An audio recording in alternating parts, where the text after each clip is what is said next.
Am I the butthole for ignoring my wife for throwing away my late wife videotapes? I am writing this because I don't know what to do. I have a daughter with my late wife and her name is Eleanor. Her birthday is coming up in 2 weeks and she's turning 18. Background: me and my late wife, Chloe, has been dating since college.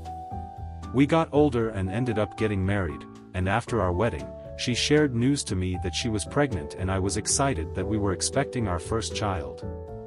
Since it was our first child, we bought a video camera and made little tapes and snippets of her whole pregnancy.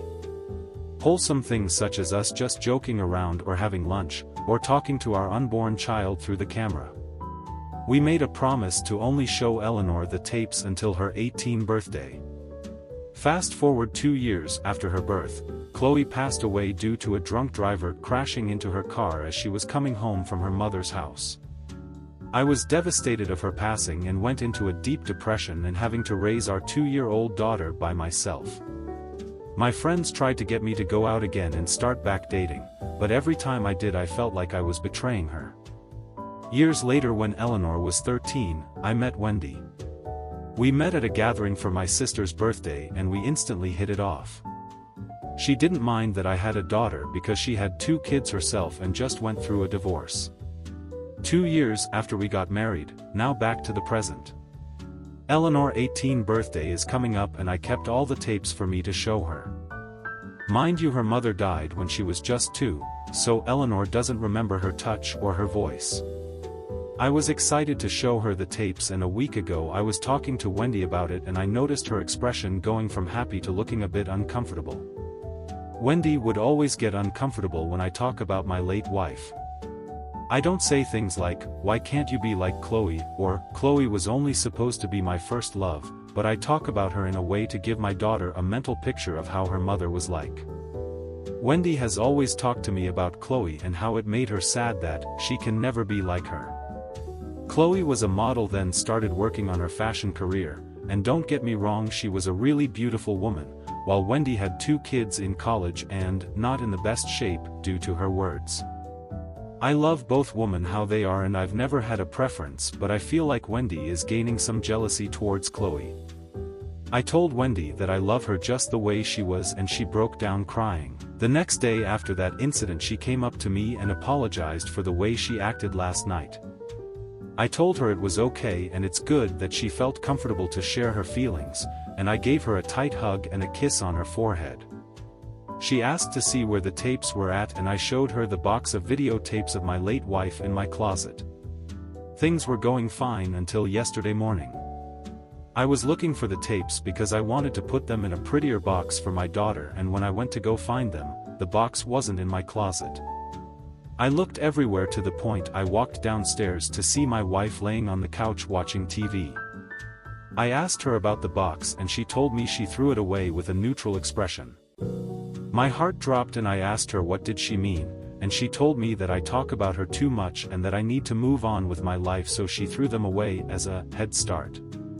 I was fuming with anger because not only she threw away what I had left of her, she threw away my daughter. Big surprise. We quickly got into an argument and she noticed how angry I was, so she started apologizing. It got to the point I started crying and locked myself in our bedroom.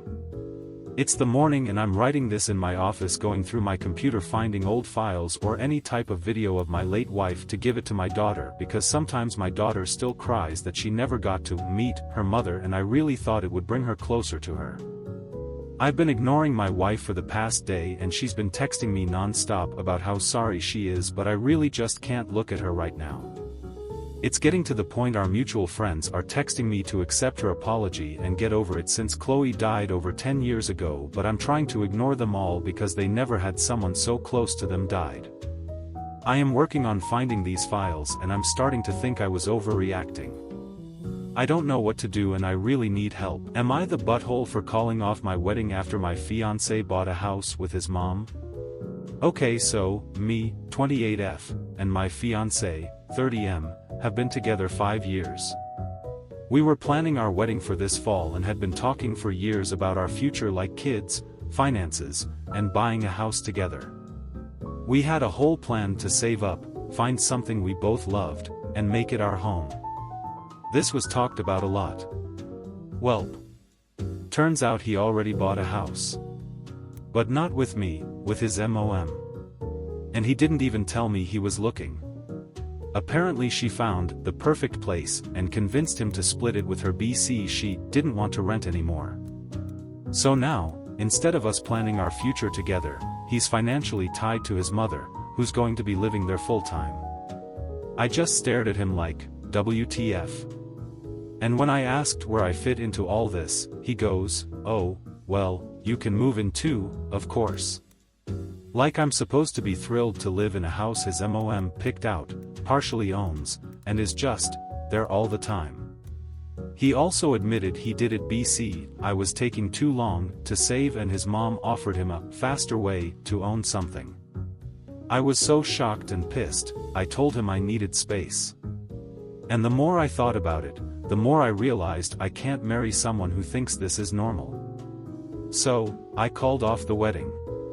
And now his whole family is blowing up my phone saying I'm being dramatic, that it's just a house, and that I'm overreacting BC we can still live together. Even my own parents are saying canceling the whole wedding is extreme. Like, am I losing my mind? AITA, or is this a giant red flag? Am I the butthole for threatening to divorce my husband after finding out about his gambling problem? I, 32, have been married to my husband, 35, for 7 years, and honestly, I thought we had a pretty solid relationship. But lately, things have been feeling off, and I've started noticing small things that didn't sit right with me. At first, it was just overdue bills, then I noticed some strange bank account withdrawals and even him disappearing for hours at a time with no explanation. When I asked him about it, he brushed it off as nothing, said I was overthinking things. It wasn't until last week that I found out the truth. I was going through some old paperwork, and I found a pile of credit card statements hidden in a drawer. I opened them, and to my shock, I saw that he'd been racking up thousands of dollars in gambling losses. He'd been hiding it from me for months. I felt like my whole world just turned upside down. We've always talked about our finances openly, and I never imagined something like this could be going on behind my back. I confronted him right away, and he immediately got defensive. He denied that it was a problem, said it was just something he was doing for fun, and I shouldn't worry about it. But the more I asked questions, the more it became clear he was in serious denial. He wasn't admitting that it was a problem, he wasn't taking responsibility for what he'd done, and that's when I got really upset. I tried to stay calm, but I felt betrayed. I told him that if he didn't get professional help, then I couldn't stay in the marriage. I told him I'd divorce him because I couldn't live like this. He got mad at me and said I was blowing things out of proportion, that I wasn't being supportive and I was just making him feel worse. He even accused me of not trusting him and that I was overreacting. I'm honestly really torn right now. I know I have to be supportive, but his refusal to even consider that he has a problem is honestly scaring me. I feel like I'm stuck in a relationship with someone who isn't willing to help themselves, and that scares me even more. I don't know if I'm being unreasonable, but I also don't want to keep living like this. His refusal to even talk about therapy or counseling has me questioning everything. So, am I the butthole for threatening to divorce him if he doesn't get help? Would I be the butthole if I got a vibrator?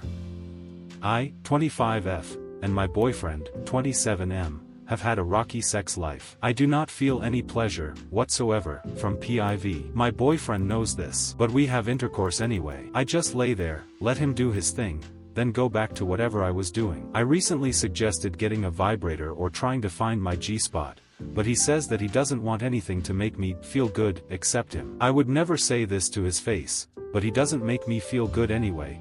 I told him that him finding my G-spot would be him making me feel pleasure, but he said no. For whatever reason, it's really getting on my nerves. I don't want to have intercourse just for him to get off. He refuses to even rub my clit at all. I'm thinking about just getting a vibrator and masturbating. So would I be the butthole if I got a vibrator? Am I the butthole for untying my bikini top at a public pool? I, 22F, live at a pretty nice apartment complex and regularly use the pool to tan and swim. Today, I came to lay out and do some homework, and to my surprise nobody was here. This was around 10 a.m. For context, this pool is pretty big, and if I had to guess, there's around 50 reclining pool chairs surrounding the pool. Well, about 15 minutes ago, 11:30ish, a lady came with her kids and out of every open spot chose the seats literally right next to me. Annoying but fine. Well, I'm on my stomach laying out in my bikini minding my own business and have my bikini top untied so I don't get tan lines on my back.